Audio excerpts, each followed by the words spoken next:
Welcome back to the Elevate Your Life podcast 2.0. I really like the way that sounds, actually. EYL 2.0. Because we're back and we're in the 2.0 version of not just the show, but myself and all of the things.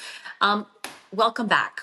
All right, today's episode, we're going to be reeling it back because, again, so much has happened since pausing the show that we need to talk about it. I mean, I went through some growing pains, becoming a full-time stay-at-home mom of 2 kids. Now we're pregnant with our third.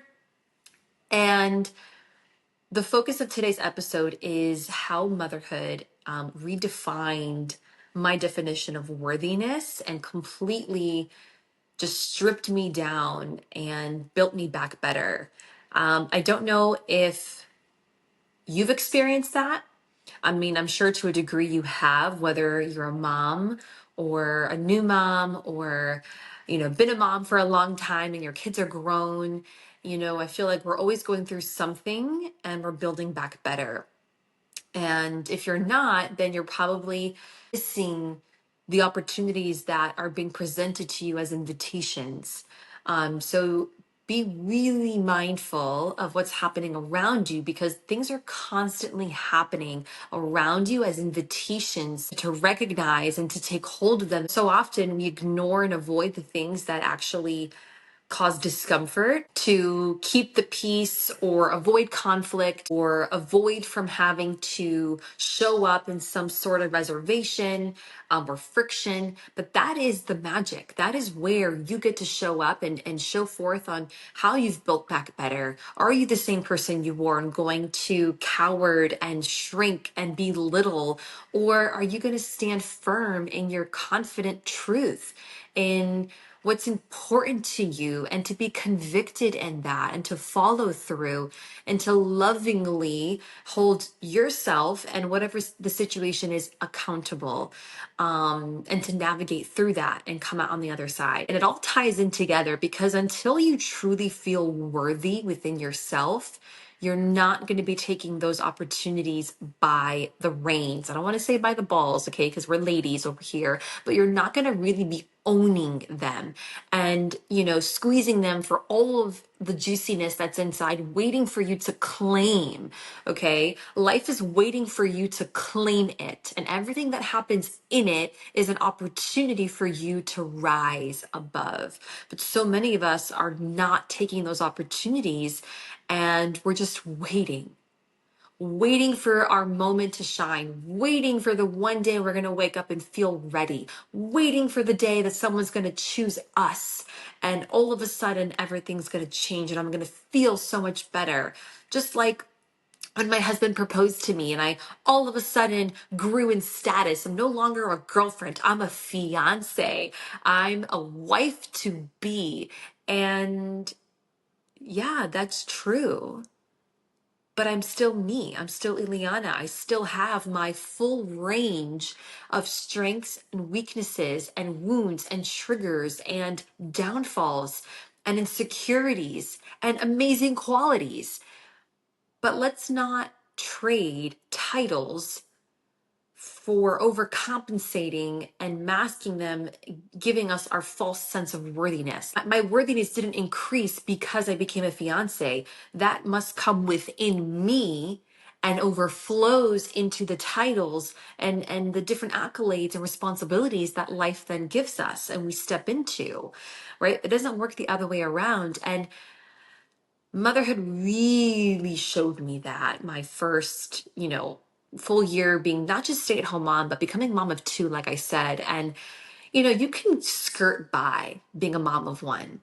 You have extra time here and there. If someone watches, your child, it's one kid. Okay. But when you have 2, and now we're about to have 3, we'll get to that later. But really my experience when I was home, which I was with both my children, newborn and 2. Okay. Now they're 1 and 3.5. It stripped everything in me. I mean, not just to the point of not having time to myself, which you create moments, pockets in your day of that in the evenings. But what I mean is that when you have an ambitious spirit, a drive in you, you're used to contributing financially to the household, you're used to operating in a certain way, that now everything shifts, and this isn't for everyone, but for me, I did choose to take a step back. And my husband and I were in a season and understanding that we're going to be in a very traditional role for us, and what we were working on and investing our time and energy into for our future. That's what we decided. And so, me stepping into full time mommy while he's full time supporting, providing, and pursuing for our family, it required something very different of me, a new identity that I didn't understand. It was a shock. I mean, to the point where I'm having conversations with my friends and I felt like I had no value to add to the conversation because I didn't have anything that I was in pursuit of, that I'm working on, that I'm achieving, other than the activities I was putting together for my son to do that day, or what I was going to be cooking for dinner that night. I mean, it really felt like, wow, what do I have to add? For the first time in my life, I was redefining what worthiness meant to me, what adding value to people's life meant to me. And I have a best friend that we talk throughout the week. We don't live nearby, so we talk and text throughout the week. And she said something to me that I'll never forget. And she's someone who works in corporate America, same ambitious drive and spirit and heart and all of those amazing things. And said to me, "What are you talking about? You don't have anything to add." I was so interested in our conversation, what you had to share, what you were doing, and how it was working for you. And I was like, really? You found that interesting? Like, I thought it was so boring, like, okay, like, whatever. You know what I mean? And just to hear that from someone so close to you who would be honest, okay?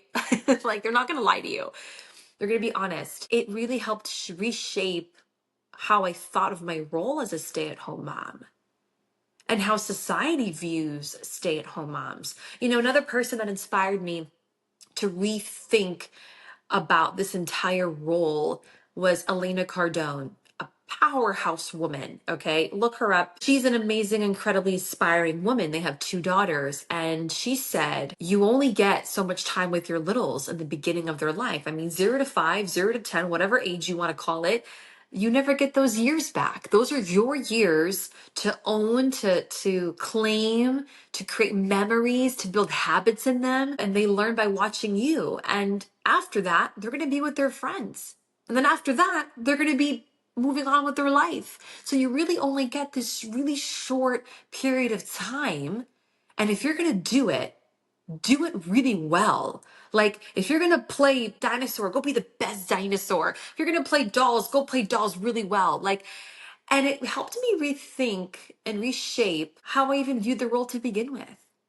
And so much of my upbringing as a millennial, I just didn't have a good viewpoint of stay-at-home moms. I really attached my worthiness to financial contribution, to being out in the world, out in the community, contributing in that way, creating impact, like something big, deep, and meaningful. And I missed the boat that the most meaningful work happens within your four walls. You are literally raising the next generation of thinkers, of wives, of husbands, of mothers, of coworkers, of business owners, of contributing members to society.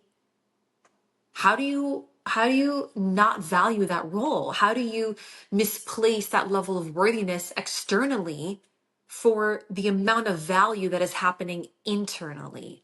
Now, that's just internally of my four walls of my home. But let me even take it a step further, because I was still acting out in survival mode, because I went from like worthiness externally to, okay, valuing worthiness internally. So then I went in overdrive. I started over cleaning, over cooking, over filling our schedules. I mean, creating activities all of the time to fill my son's day with stuff to do, places to go, people to see. I kept doing more. And the key word is doing, to equate my overdoing with me being productive, which equals me being loved and appreciated and valued.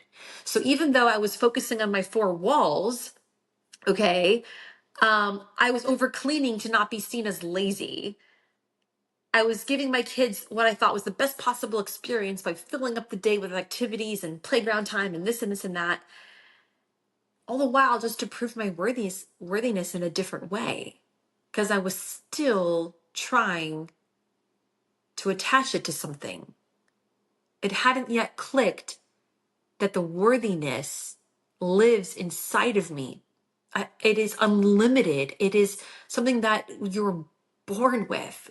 You, just like you're born with your soul, worthiness comes with you. It isn't something you acquire along the way. You forget that it lives in you. You forget that you have unlimited access to it. You forget that you get to be the one that claims it, not because of anything you do externally that then reflects it back to you. It lives in you. And I started to really slow down. Now, having kids slows you down, okay? Having two kids slows you down that are both little and at home. But then to intentionally slow down, I mean, I stopped going on play dates. I only made time with my friends here and there. And I truly focused on my routine, my children, what they needed, you know, not overdoing to overcompensate in order for me to then feel valued in return. And so much of that is a reflection of our own insecurities. As women, we want to overperform to feel like we're productive and we're doing enough, right? To be equal like the man. And my husband would look at me and he would just tell me on a Saturday, I'm up at my feet in the kitchen doing all these things. And he's like, Ileana, it's okay to just sit. It's okay to do that. And let me tell you, my husband is not a lazy man. He works 12 hours a day, 6 days a week. He provides for our family. He's the kind of man, if I say, honey, can you go do this? Or I need this to be done, he doesn't wait a month to do it. He actually does it. Okay. And for him to also be able to just sit down and relax and watch a movie or to hang out with the kids and just watch cartoons, whatever. And it really started to dawn on me that this idea of worthiness has nothing to do with anything that I'm doing outside of myself. It has everything to do with the way that I pour back into me, the way that I show up for myself in my communication, in my wellness, how I feed my mind, how I speak to my children. Like everything flows through me and it gets reflected outside of me, not the other way around. And we've had it mixed up for so long, just like everything else in our life that we choose to overcomplicate. But everything truly starts from within, and you get to see it in real time on the outside. Now, transitioning from that slow pace of life to, upping the tick a little bit over here and reinstating my show, something that's so meaningful to me. And I was so excited that the tide had shifted. There were so many points when I paused the show, going through my year with both kids at home, that I questioned, how's it going to look when I resume it? How am I going to feel? Will anybody listen? Is it important what I have to say? Is what I have to say, does it even matter? Will it reach anyone? Like all of these very, normal, but very doubtful thoughts. You go into this little rabbit hole. We're human. We all do it. But I didn't act on that. I acknowledge those very real thoughts, but I say, you know what? That's great. I can think those things, but it's still very important to me in my heart. And I know that, what I experience isn't just for me alone. That we all experience it in some capacity because we're all human. We're all living the same life, just different versions of it. We're all experiencing the same emotions, just at different points in time. We're all learning the same lessons, just in different seasons.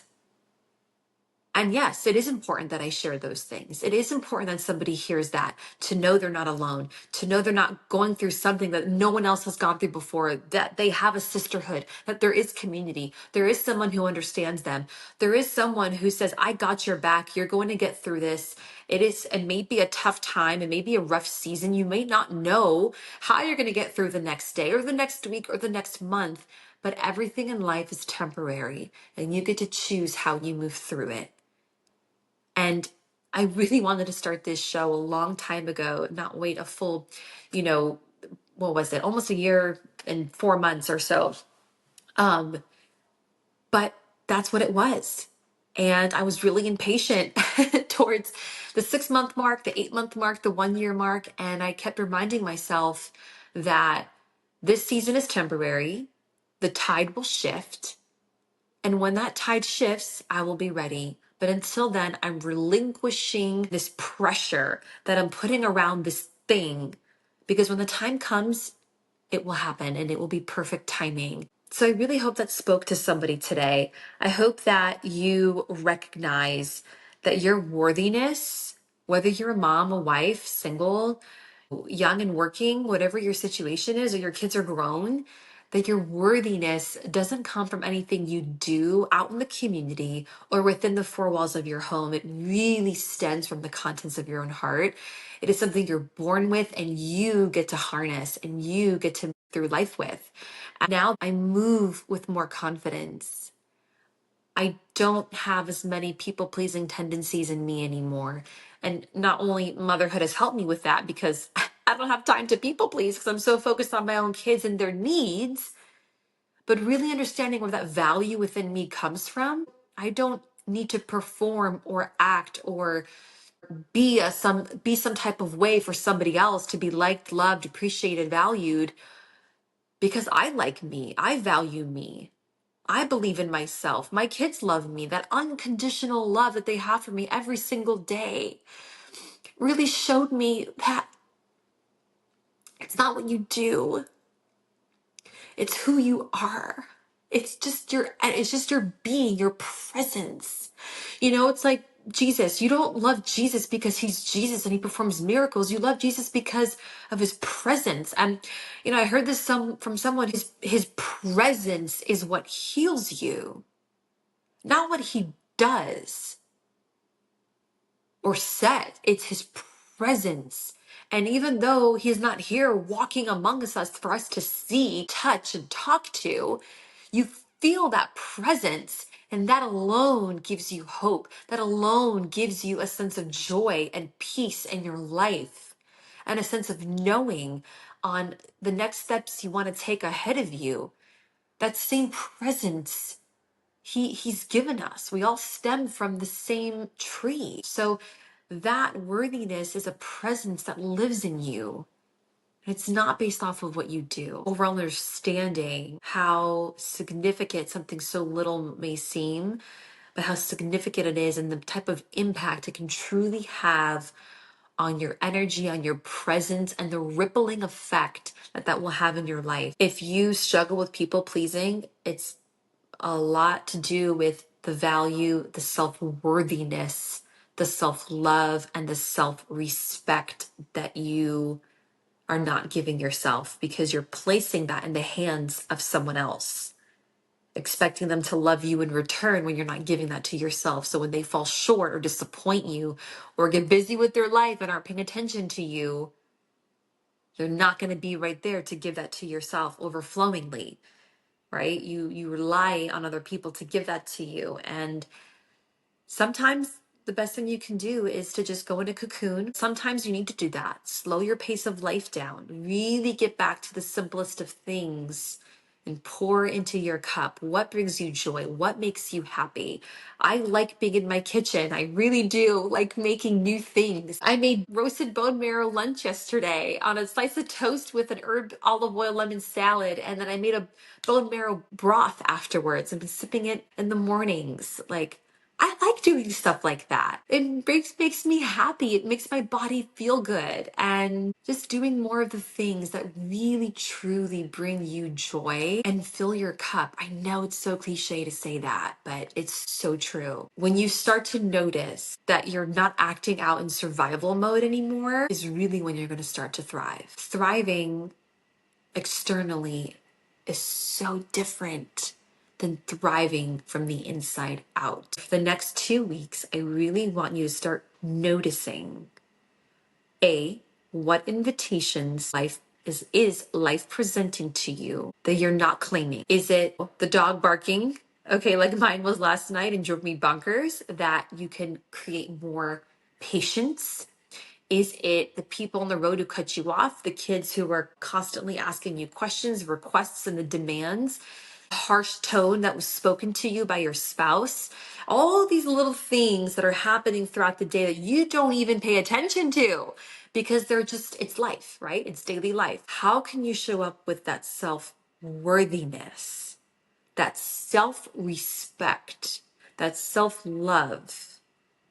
I'm noticing it have an incredible rippling effect in all areas of my life, even interfamily dynamics, and how to show up with a steadfast behavior that honors my well being without really being sucked into the family vortex. And I know we all have webs in our families that we can get sucked into the vortex of the family drama and the intricacies, and you really want to have these amazing relationships with your family, but it's also the most challenging relationships you will ever have because everyone's got their stuff. And this practice has helped me to remain in communication, in relationship without compromising my integrity.